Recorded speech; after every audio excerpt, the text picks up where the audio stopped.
Thank you for tuning in to the Into the Classroom series produced by Mental Health California, sponsored by Blue Shield of California's Blue Sky Initiative.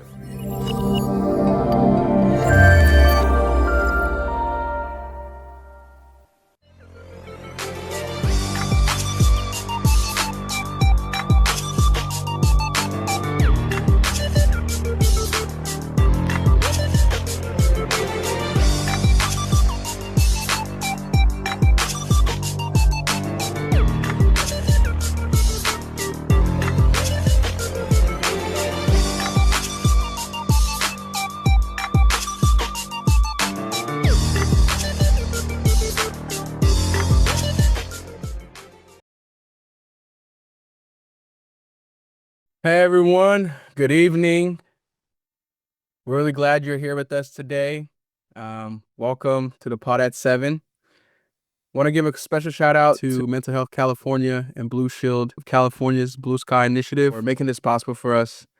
And thank you to our peer leaders, clinicians, youth mentors, and all the producers for showing up with honesty and respect.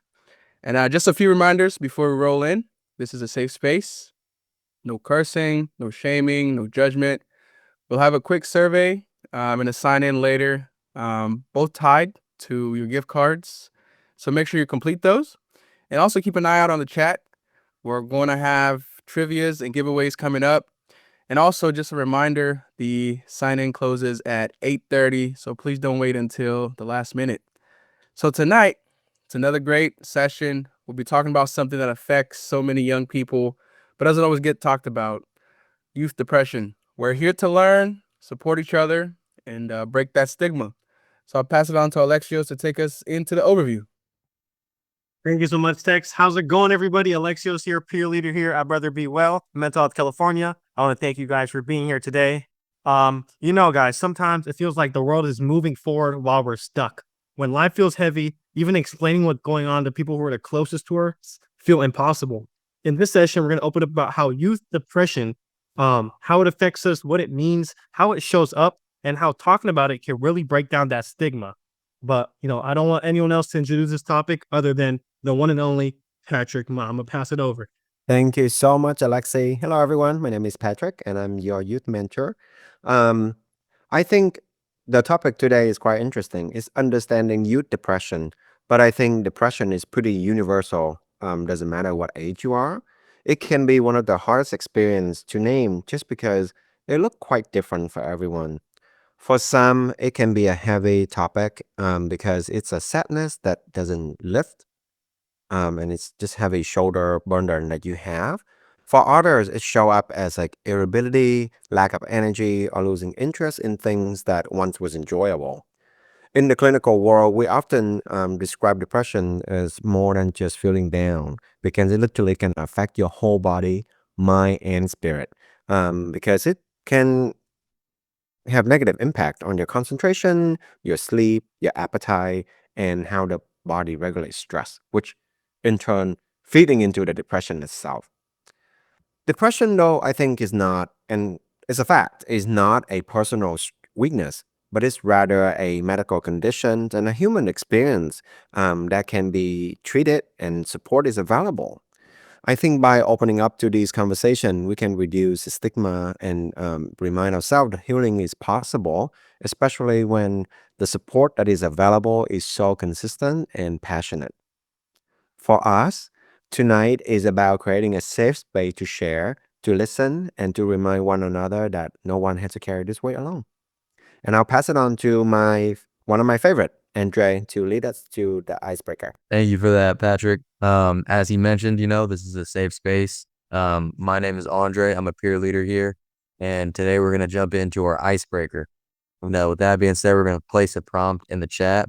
And that prompt is going to be: depression isn't always obvious. What are some signs that someone might be struggling, even if they don't say it out loud? And, I want you guys to feel super comfortable here. Just, shoot some quick ideas out. For me, I get really, spacey, and I space out a lot when something's on my mind and, I'm depressed or I'm feeling down about something. My mind tends to go, everywhere, but where I'm currently at. And with that being said, I'd like to really call on Dr. Rimsey here, our licensed clinician, to get, her insights when it comes to, depression, even when it's not obvious. Thank you so much. I think one of the main things that we see with depression is whenever we feel a bit down, we tend to self isolate. It's a very common theme we see. So imagine someone who is feeling low, who is feeling depressed, and they don't feel like socializing and they're isolating themselves.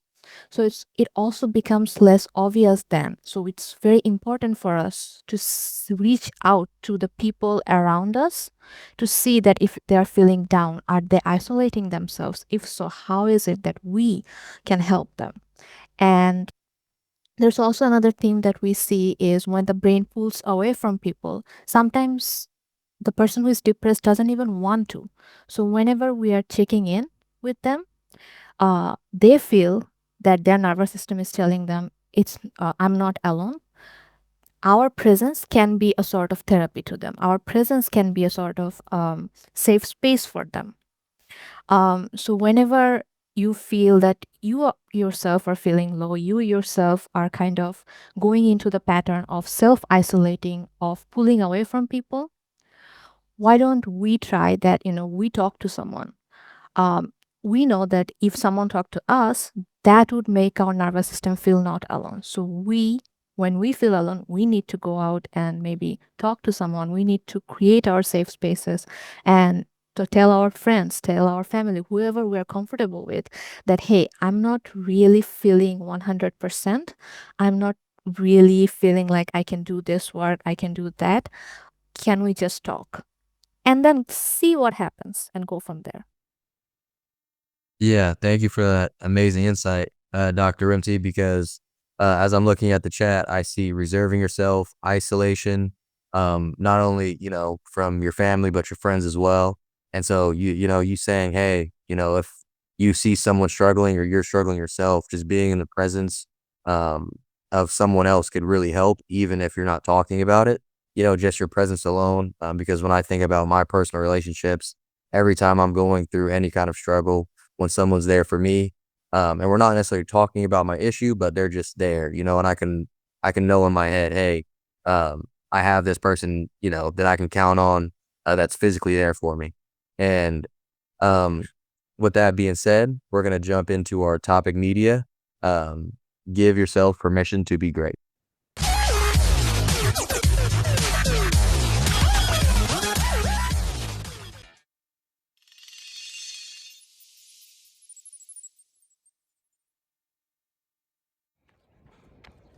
Great day, everyone. This is Justin Martinez with your Motivational Minute. Look, give yourself permission to be great. No one else is going to give it to you. No one's going to come knocking and say, hey, you ready to be great? It's on you. It's up to you. And know that you're capable of doing that. Whatever you choose to be great at, you're worthy of it. You're worthy to chase your dreams, to set the bar high, go for those positive affirmations every day, taking care of yourself from the inside out, because there's greatness in you. It's a great day. Why not you? Let's go. No more waiting around. Get up. Let's get after it. Have a good one.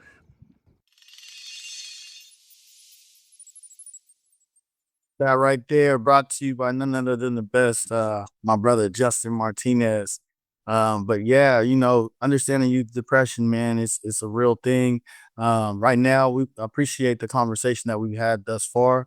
I want to take it into a little bit of a shift right now and take a poll and just kind of gauge your guys' interest right now. So if you look in the chat, you'll see a poll link. Go ahead and click on that. And we'd like you guys to really just kind of think through that and look at what those responses are and click on which one that resonates with you the most.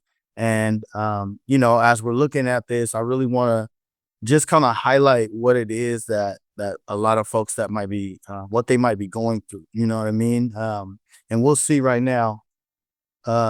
You know, whether it's from feeling alone, like you have to deal with everything on your own, you know, losing that motivation for things, not knowing if or when it'll get better, you know, losing motivation. I'm starting to see a lot more people, um, you know, adding on to that one, feeling alone. I mean, all of these are real responses, and you never know how depression is going to show up, right? You know, from what I understand, a lot of times it's not always like a sudden storm. It can be like a slow leak where you're slowly losing motivation for things and you're slowly not really having interest in things. And that can really change how you show up, how you feel about yourself and all of that. So, you know, these are all like some like real valid experiences that a lot of young folks have been going through. And so I want to right now just kind of take a moment to like reflect on this, because looking at this number, losing motivation, that's a large percentage of people that are in this room. With the coming up next behind it is feeling alone, but losing motivation for the things that I used to enjoy is a real big thing. So I want to take note of that, be mindful of that, and just think about ways that we can combat that and ways that we can, you know, fight against it to continue to grow and develop and find those ways to cope with a lot of those emotional challenges that we might find ourselves in. I want to go ahead and pass it over to our next topic, which will be taken by Tex. So Tex, please feel free to go ahead and take it away. Thank you so much, Coach Crump, for that. We're going to switch it up here a little bit, have a little bit of fun as we talk about this topic, just to keep the mood up and going. We're going to have our first trivia question of the night. And remember, wait until the question is dropped in the chat and drop your answers to everybody, and you get one guess. And if we can have that dropped in the chat in there. And the question is, which artist's real name is Abel Tesfaye? We got responses coming in. Okay, Post Malone, Future, Frank Ocean, The Weeknd. Okay, it's a good question. It's a really good question. Keep dropping the answers in there. And as y'all keep dropping the answers in there, keep thinking about the topic that we are going to delve in today, understanding youth depression throughout the night. And as a reminder, for the winner, you will be getting a $25 gift card added to your stipend at the end of this. So be on the lookout for that. And for the winner that we're going to have today, if we can have that in the chat to see who won. And we have a winner, Isaac Lopez. Congrats on that guess. I would have never thought that myself either. So congrats to you. And with that being said, I would like to jump into the next part of our session tonight, where we'll be having a video presentation that Alexios will be presenting to us before we watch it. So we're going to go ahead and dive into a video presentation called Understanding Youth Depression.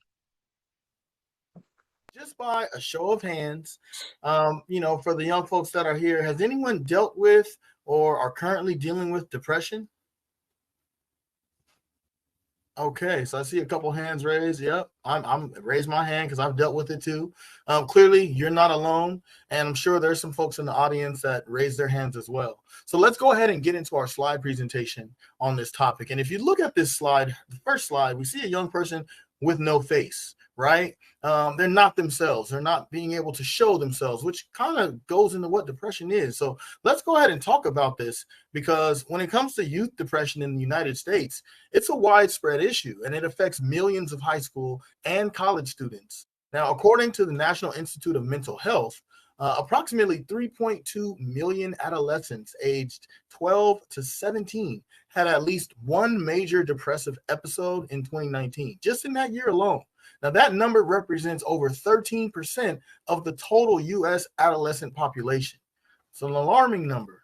So moving on, when we look at the origins of youth depression, we know that there are biological factors such as genetics and brain chemistry that can play a role in, you know, folks being predisposed to depression.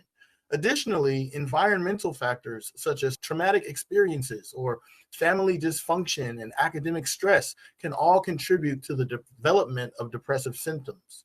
Also, social factors, including peer pressure, bullying, and feelings of isolation, can play a significant role in youth depression. Now, let's move on to our next slide.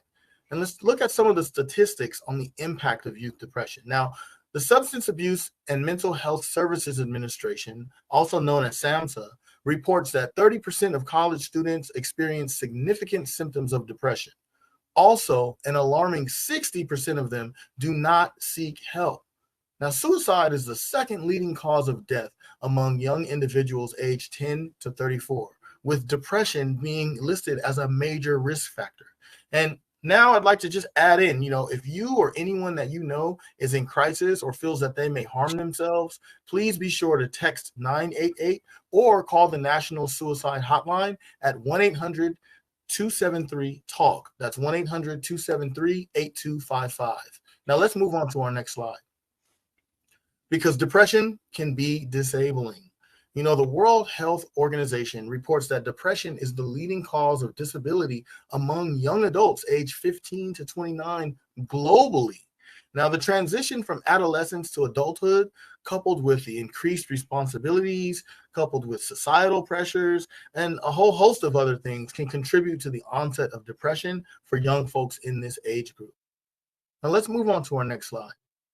Now, when it comes to our young LGBTQ family, research shows that LGBTQ youth are at a higher risk of experiencing depression compared to their heterosexual peers due to bullying, discrimination, and many other factors. Now, according to a study published in the Journal of Adolescent Health, LGBTQ youth are more than twice as likely to experience depressive symptoms and engage in self-harming behaviors. Now, let's move on to our next slide. So as it relates to depression and marginalized youth, we know that racial stress, discrimination, and systemic inequalities can contribute to higher rates of depression amongst youth of color. Now, SAMHSA highlights that African American, Hispanic, and Native American youth often face unique challenges that can impact their mental health. It's important to provide culturally competent mental health services and create safe spaces for young folks of color to express their experiences and to seek support. Now, moving on, when it comes to social and environmental factors, we know that social media, other social factors, other environmental factors, and other external influences can also contribute to youth depression. The constant comparison, the cyberbullying, as well as the pressure to maintain this idealized online persona can all negatively impact mental health. By creating healthy boundaries, seeking positive online communities, and engaging in offline activities, all of these things can help mitigate the negative effects of social media. So now I'd like to pivot to some of our young folks. And I want to ask you first, Keyshawn, how might comparison, especially when it comes to social media, how might that impact a young person today? I would say it impacts it a lot. By if you're not really familiar, if you don't have much life experience and you're not familiar with how everybody else is feeling, and you're going through things for the first time and not knowing that other people are going through it too, you might be looking at social media and just seeing everybody else's highlight reels of their entire life. And so you might wake up and immediately see someone doing something that you wish you were doing, someone the same age as you accomplishing things that you think are better than what you're accomplishing, and just in general, people posting their happiest moments of their lives and thinking that they don't have lows at all either.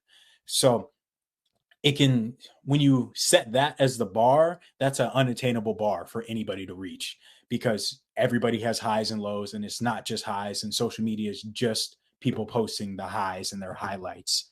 So it's not good to compare your life to the life seen on online. So what about you, Joel? Let me ask you a little bit of a different question. How might cyberbullying negatively impact a young student? Cyberbullying can impact a student negatively by, just hearing things that are not so true or maybe questioning their own identity. They could either be bullied for the color of their skin, the way they speak, their ethnic background, their cultural background, depending on what they wear. That can affect them. They might start to, try to hide that self of them, and they won't really show their emotions, show their personality, and overall just shut down and become isolated to where they don't, express their emotions and learn good coping mechanisms. Moving on to our next slide, we want to talk about those environmental factors. And, of course, environments are important. And when we talk about environments, we also must consider the home environment. So, my question is, how can families support youth who may be feeling depressed? And I want to ask you, Monica, can you tell me what families can do to support their young folks that are in their care? Yeah, so families can do frequent check-ins with their kids, just checking like, oh, how was school today? How was your day? Looking for anything that is out of the ordinary. So maybe like if someone decides to skip dinner, maybe the parents can like and look at it even deeper and think like, maybe it's not that they're not hungry, maybe it's that something was going wrong with them. And especially if that turns into a pattern where maybe like your child is skipping dinner like every single day of the week, don't just like dismiss it and like actually try to talk to them and ask them like do you need help or what can I do to help you, and then maybe provide them with some resources as well. So we've talked a lot about home and online environments, but what about school? And I want to ask you, Michael, how can schools provide support for students who are dealing with depression? I feel like a big thing schools can do is just try to educate students on what that might look like because let's say you're high school and below, you're still you're still getting a feel for yourself and you might not really know what's going on, what you're feeling and how to really um, put your feelings into words. So I feel like the schools, they can do their part by educating students and showing them, what some symptoms might look like, provide them with resources, provide them with just real life stories too of people who have gone through a hardship or maybe who have went through depression and show them being resilient and show them like, hey, you might be going through this right now, but the storm will always come to pass. And I know for me, personally, that that usually helps is when you have some inspiration or some a way to connect with someone who's in that storm as well, because it just shows you like you can get out of it. Yeah, man, that's really great, Michael. Thank you so much for that. You are absolutely correct. Providing the education for students as well as having some type of peer support system where other students can share their lived experiences and their stories. That's something that certainly can help a young person who might be dealing and struggling with depression. And in addition to that, schools can also promote mental health awareness. They can implement anti-bullying policies, whether that be in person or online, and just provide those resources that you talked about, for students to really seek the help that they need. And schools can also offer mental health support through counseling services and other educational programs or campaigns that can help to teach those coping skills and build that resilience. Wow. Wow. What a powerful video.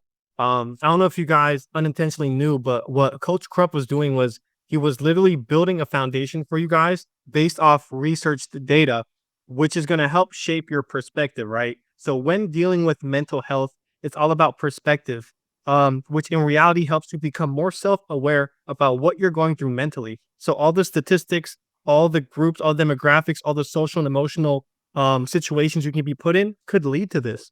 And the more self-aware you are, the more capable you are of getting to the right resources.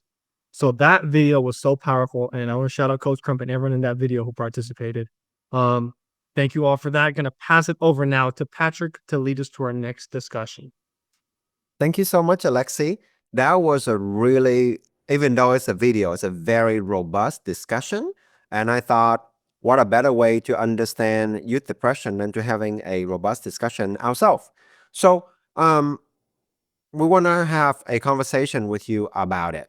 And I don't know about you, but I sometimes hear people say stuff like just think positively, just snap out of it when someone they know is like down or depressed. Why do you think that these phrases miss the point? And, if it was you who were going through this, or being depressed or feeling depressed, what would you want people to say to you instead of just think positive and snap out of it? You can raise your virtual hand and we're happy to hear from you. We'd love to hear from you. Alejandra, I saw your response. Um, I'm sorry you're having a hard time. I think that's a great start. Do you want to come off mic and share a little bit more? Yeah, sure. I think I'm just thinking the person just wants to feel seen and validated and affirmed. So, yeah, I would just focus on acknowledging like that they're having a hard time. And probably add like, I'm here. I care about you. Yeah. I love that. And a lot of time, like, these feelings are just often dismissed, right? You just feel so dismissed, like you don't matter. And I think this can be so damaging for someone who feeling depressed. So thank you. Yeah, I think just acknowledging that someone is, down and not feeling their usual self and having a hard time is a first step to help them feel like they being heard and acknowledged and understood. Thank you. Yeah, of course. Thank you so much for sharing. Oh, Alea, you want to come up the mic and talk? Okay, can you hear me? Yes, absolutely. Okay, cool. I'm actually in a pretty unique situation because I am a school psychologist, and so I actually provide services. And so, kind of like what Alejandra is saying, my first step is always to listen and then validate because that's so, so important. I feel like so many students, especially teenagers, they don't really feel like anyone else feels like them. And that's one of the first things I like to tell them that you're not alone. You're not the only one feeling this. And I'm happy that you told me something because now I can help you and support you, and we can work through things together to find different plans and strategies to one, help you feel better. And since I'm educationally related, also help you get more work done, earn credits, all the things like that. Yeah, thank you so much. And it's great to have your expertise on this topic. We have two other clinicians in the group, myself included, so three, I guess. But I think what happening these days in our society, a lot of people just to listen to respond or rather to hear, like they're listening to respond but they don't really hear what's being said. And that's the feeling I have when talking to certain group of people. They're not really like hearing what I'm saying. They just want to listen to my conversations or thoughts so that they can jump in and throw out their thoughts. So that part kind of skipping the acknowledgement portion. And I think acknowledgement is so important in this situation. We got some really good response in here. You can raise your hand. Yeah, great. I would love to pull in our clinician, Christian. Um, what would you say to help the youth to who are having depressions or just starting to experience what depression feels like? What would the first thing that you say to them? Well, yeah, thanks, Patrick. This is a good conversation because I think a lot of people don't understand. The first thing about depression is that it's chemical related. So a lot of people try to fix it through other issues or different patterns. They try to fix it through eating more or eating less or disengaging. But the main issue is that it's a chemical issue going on, and environmental too. But a lot of times it's chemicals, lack of dopamine in the brain. So that's why when we talk about, the first thing people see is a lack of motivation. Well, dopamine and the other chemicals in the brain is a reward chemical, meaning you do things because it feels good. But once that chemical is gone, then you don't want to do things anymore, which is depression. So that's one thing I would say is let people understand what's going on in their body. When people understand what's going on in their brain, it makes a lot more sense. They're like, oh, okay. Well, it's not just something I'm doing wrong, something, in that space. And the second thing I would say is, when people are supporting others, it's a matter of before you respond to them, ask them, you want me to respond to help you or respond to listen? This helps in relationships too, by the way. But when someone's talking to you, you respond those two ways. You want me to respond to listen to you or just you want help or advice? And they're like, oh, I just want someone to listen. And that kind of guides the conversation so they feel heard. So those are a couple of things I usually tell my patients when I'm working with them, and also family who are supporting someone who's depressed. Thank you so much, Christian. That's lovely. Yeah, I think when it comes to depression, a lot of time it's like the unknown, right? Especially if you're not a clinician, you don't know what's going on. So I think like being able to pinpoint why things are wrong, even though you don't know the exact cause, just know that there is a reason why you're feeling the way that you do, whether it's situational, whether it's brain chemical imbalance, or genetics, because depression has a genetic component to it. I think just being able to like pinpoint these causes will feel like we less to blame because we're having depression. And we're gonna end with the person who has the hand up. I'm gonna butcher your name, Amina Parker. We'll end with you. Go ahead and share your thought. Okay. Thank you, Mr. Christian. Thank you, Mr. Patrick. I really appreciate what Mr. Christian said about active listening, just knowing when to how to respond. So if somebody says something, like, do you want me to acknowledge what you're saying, or do you want me to give you advice about what you're saying? Like having them two differences is very important. But another thing that I wanted to pinpoint is having a safe space, because you can't just talk to somebody, especially from different backgrounds, whether they have a mental illness, whether they're going through stuff, if you don't acknowledge making sure it's a safe space. Sometimes people want to engage in a conversation and you don't know if it's safe. Even if you say, I'm here for you, that doesn't make it safe. Sometimes a lot of people need to know it's safe.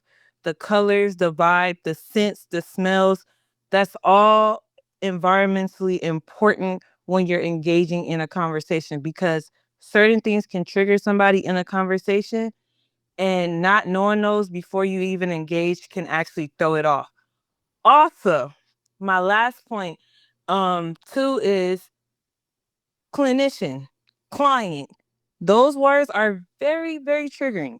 I work with a lot of people within the mental health departments and homelessness, and every time when somebody is referred to as a client, it makes them feel a lot of makes them feel low, small, minuscule, because the way that sometimes clinicians come at people like that, it's more so robotic and it's not like a real natural conversation. So certain words, especially like using the word client, it's not cool. The best thing to do when you talking to somebody is say their name. Their name makes them feel known, it makes them feel present, and it makes them matter.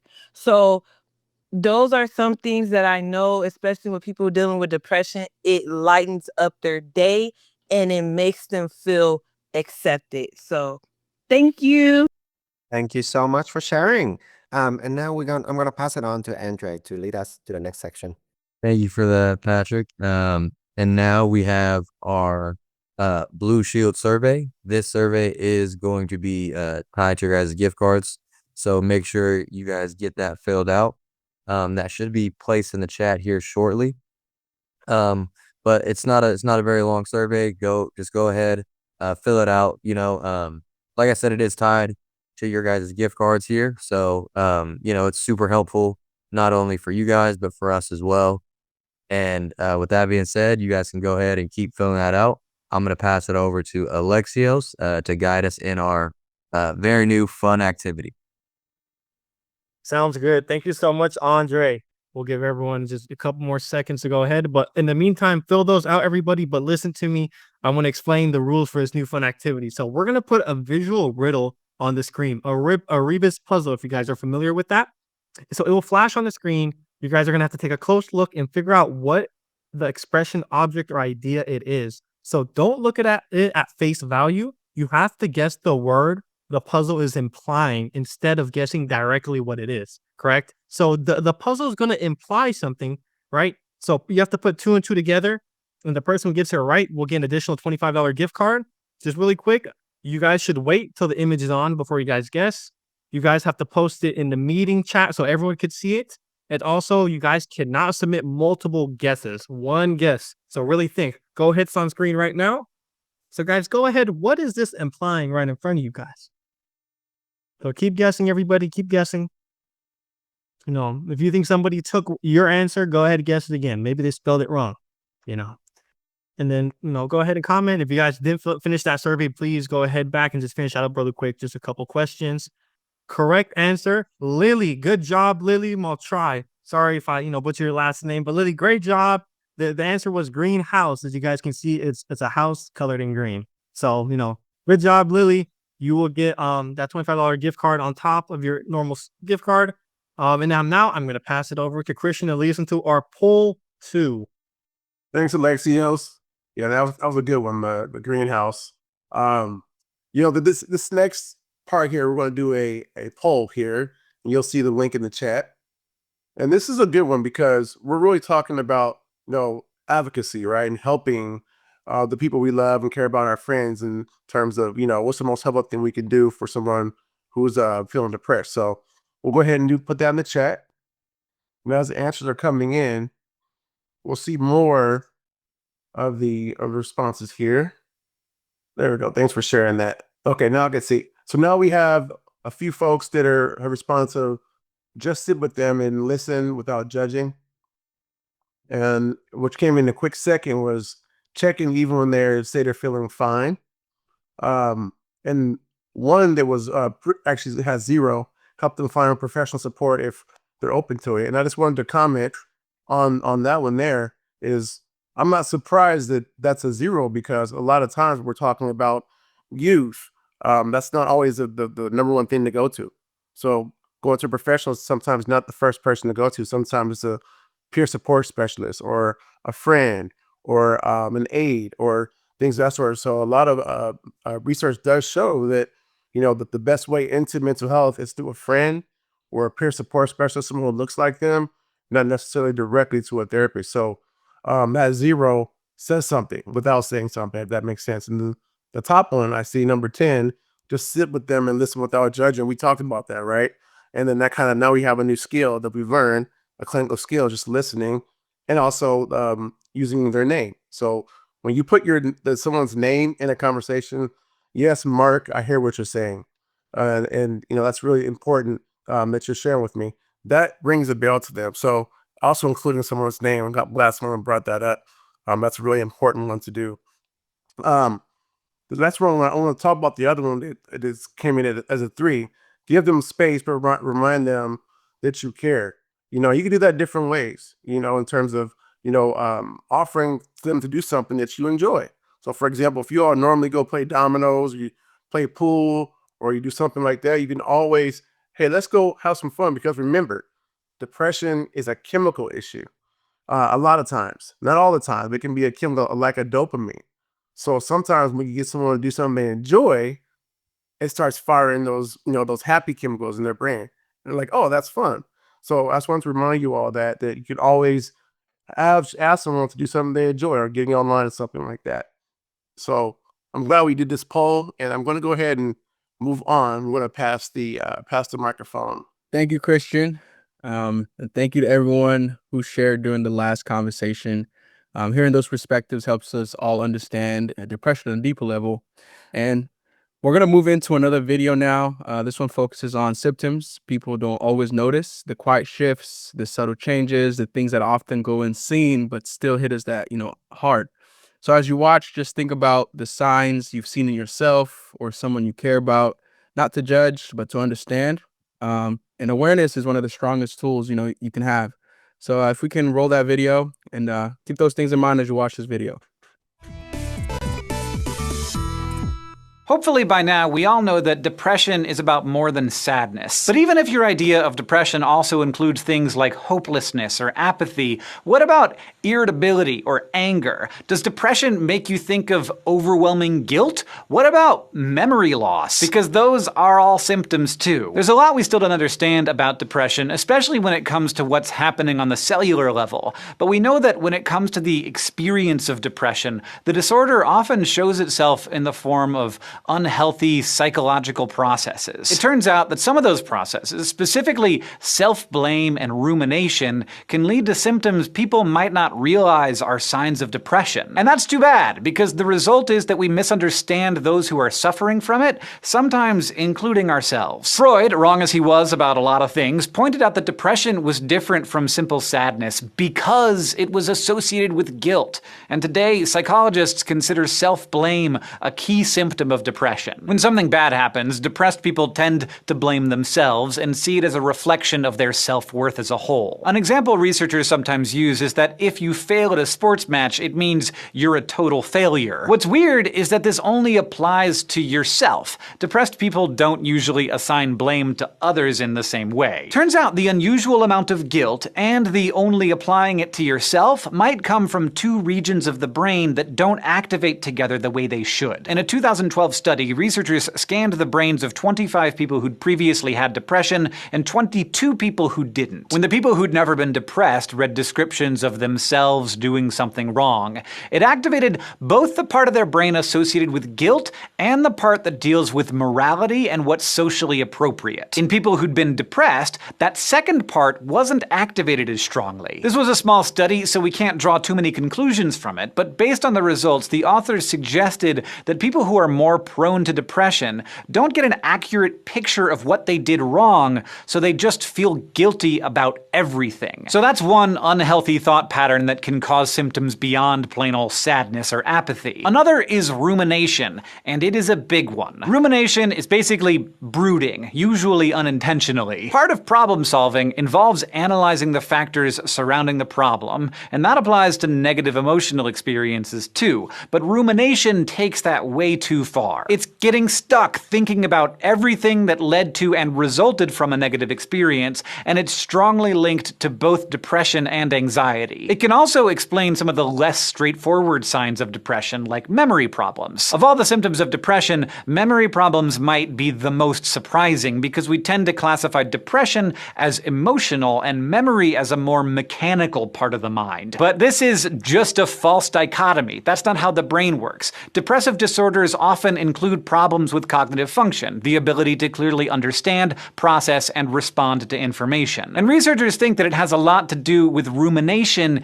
eating up all your brain power. You need cognitive resources to pay attention and remember things. And when people with depression are using those resources to brood, they have trouble redirecting them toward the task at hand. They end up struggling with episodic memory, which is the recollection of specific events that happened to you, and working memory, which is how you hold on to information that you're currently using to process other information. Those are both pretty important. It becomes a vicious cycle where the only way to break out of this pattern of rumination is to redirect your mental resources towards something that might make you feel better. But that's exactly what rumination makes it so much harder to do. So people get stuck. Rumination can also lead to another common symptom of depression, anger and irritability, which appears in more than half of patients, although it's only used to diagnose the disorder in kids and teens. But it can be a sign of particularly severe depression. At its core, rumination is a coping strategy people use to help regulate their emotions. It's just not a very good one. Instead of feeling better when people brood on something that made them angry, they tend to spend more time angry. We still have more to learn about how unhealthy thought patterns like self-blame and rumination contribute to depression and its symptoms,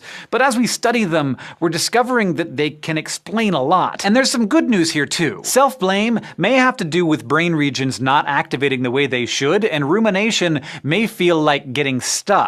But researchers point out that unhealthy thought patterns like these are exactly what psychotherapy is meant to help with. Cognitive behavioral therapy especially is designed to identify the connections between thought patterns and behaviors and reshape those thought patterns in a healthier way. So yes, depression is a complicated, difficult illness, but there are therapies and treatments that can help. And recognizing the different ways depression manifests itself is an important step toward getting that help and doing this research. All right, y'all. Thanks for staying with us and bearing with us this far. I know it's a lot that's been going on, but we just watched a wonderful discussion on the lesser known symptoms of depression. I just want to take a moment to sit with that. A lot of what the video really talked about, some of those things that it touched on, like rumination, memory problems, those feelings of guilt or anger or irritability, those aren't always the symptoms that gets talked about when we talk about depression. So for many young folks, that's actually how depression really shows up. It can be quiet, it can be confusing, and it might not always look like what some adults might expect, right? So when we hear these stories, it can hit close to home. And that's why I feel like conversations like this are super important. And so, just to help us get a better understanding of the full picture and that we can catch things earlier, it's important in mindfulness, mindful to be able to look at these things and be aware of them. You know what I mean? So with that being said, I want to open it up a little bit. So, for those who are here on our Zoom tonight right now, I want to take a moment just to like maybe call on one or two of y'all. So if you would please raise your virtual hand if you have something to say relating to like your thoughts or reactions to the video or something that connected with you on it, please go ahead, raise your virtual hand, or just go ahead and come off of mute, and we'll bring you into the conversation. And if might be feeling a little shy, don't worry about it. We've got some amazing mentors here, some amazing clinicians as well, and peer leaders that are here to hold space with you. So yeah, please go ahead and come off of mute. I don't see any hands right now. But if there are folks that would like to, make a comment, I would encourage you to do that right now. And if not, I'm gonna go ahead and kick it over to Dr. Rimty to just kind of maybe open it up and talk to us, give us some insight on and your responses that your reaction to the video. Yeah, I think it's spot on, right? A lot of the times for depression, we only think about, oh, the person is feeling low, but we don't think about all of the other stuff that shows up, as he talked about memory, as he talked about not emotional overload, irritability. And I would also like to add appetite to that. A lot of the times we don't see that, sometimes people forget to eat, sometimes people don't want to eat, they skip meals, and sometimes people have increased appetite because the food works as a relief. So even that relationship with food is affected so much during depression, during going through those low phases, and that relationship with food also affects these lesser known symptoms, like if you are skipping meals or if you are eating too much junk food, it's also affecting your irritability, it's also affecting your motivation, the hormonal mood swings that some people go through, what people call as laziness. So I think it's very much important that we look into these symptoms. If someone maybe is not displaying the obvious ones, we can look into, okay, are you eating right? Are you skipping meals? Are you eating too much high sugar foods? Is there a weight loss? Is there something that we can help with? Just looking at those small cues is something that, would help us to understand what the person is currently going through. Yeah, no, thank you so much for that, Dr. Rinty. Yeah, certainly a dopamine, impact to the brain through food, right? That's another way that people get that dopamine to make themselves feel better. And then, once it's gone, you're back to that same old situation. So I want to go ahead and be mindful of our time. I appreciate everyone who might have, been thinking about this or just staying with us. But right now, I'm gonna go ahead and not introduce, but pass it over to Patrick, who's going to lead us through our next topic. Take it away, Patrick. Thank you so much, Coach Crum.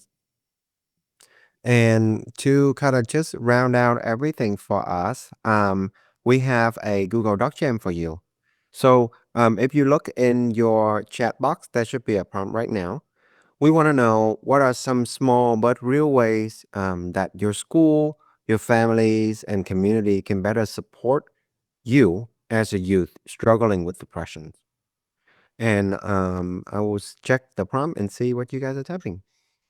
I know for myself, when I was in school, you know, not that it is related. I was homeless in high school, and having a homeless liaison in the school was really helpful because it's someone who's really understand what I'm going through. I definitely was depressed because I'm also a gay man who was in the closet, and just having someone who understand me and in a non-judgmental way and provide services, including mental health services in the school was so helpful.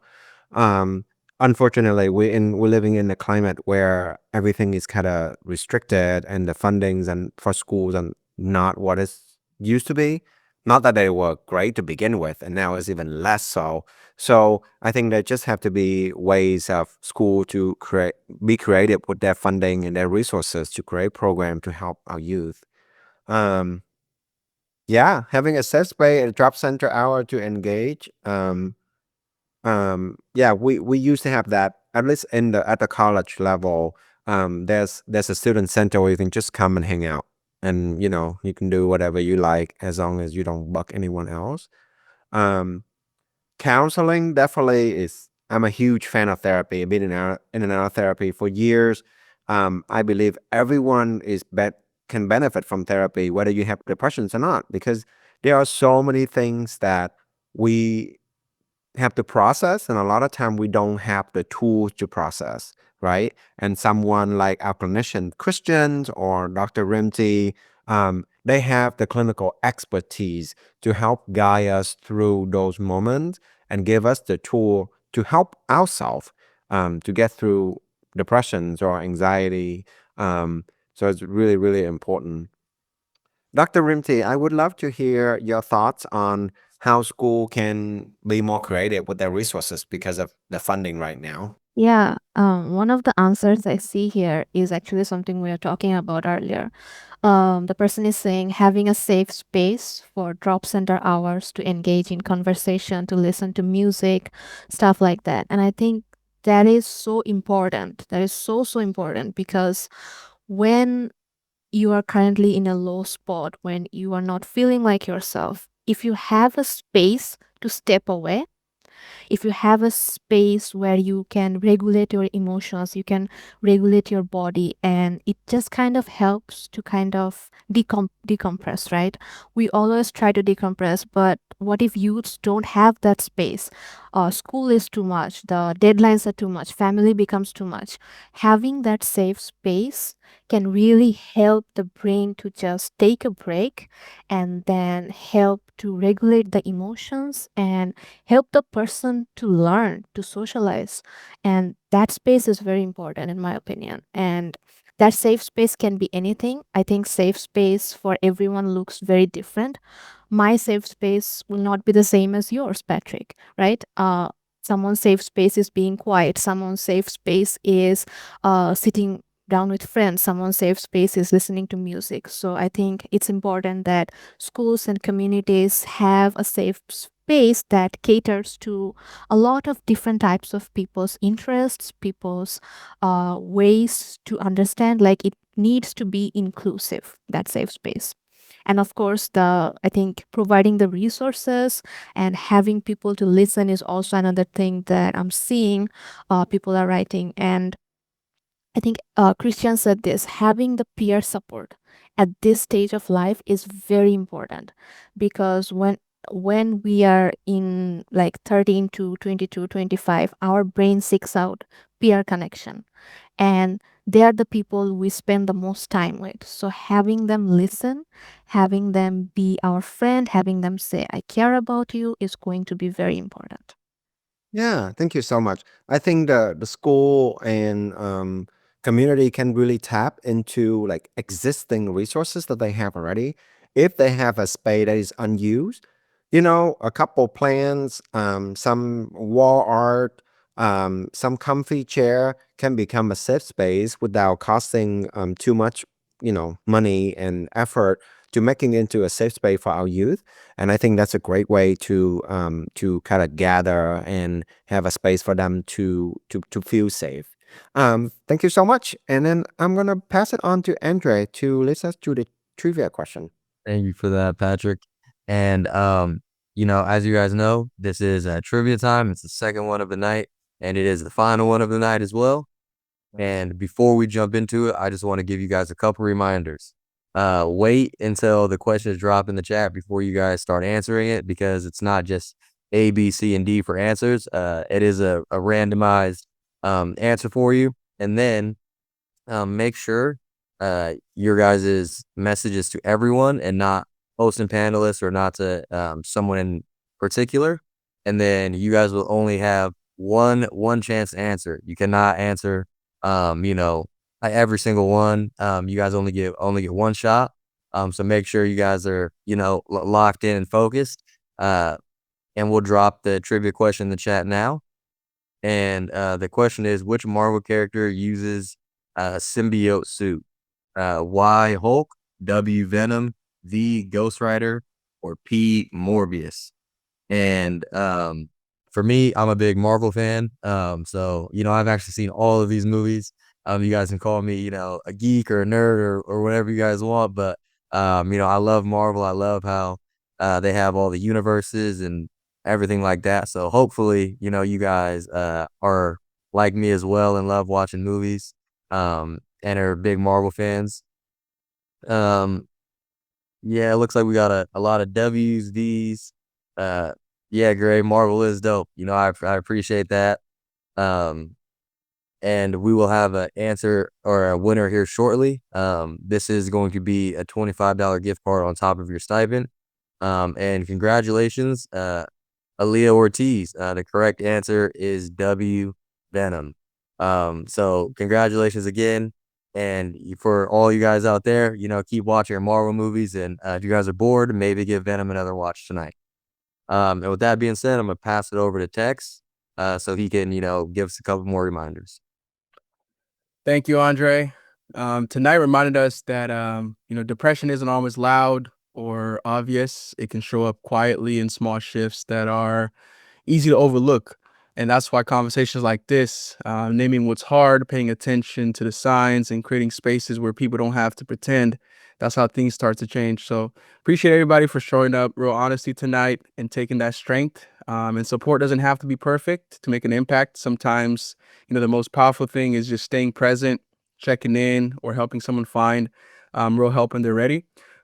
So before we close out tonight, the sign-in sheet is in the chat. It just got dropped in the chat, so please complete it right away. It's going to close at 8:30 tonight sharp. With that being said, our next session is Introduction to Mental Health on Wednesday, January 7th at 7 p.m. So I would like to thank everybody for showing up, for contributing, and for taking this topic honestly and seriously. And thank you to our peer leaders, mentors, and clinicians. Take care, everybody. Happy holidays, y'all.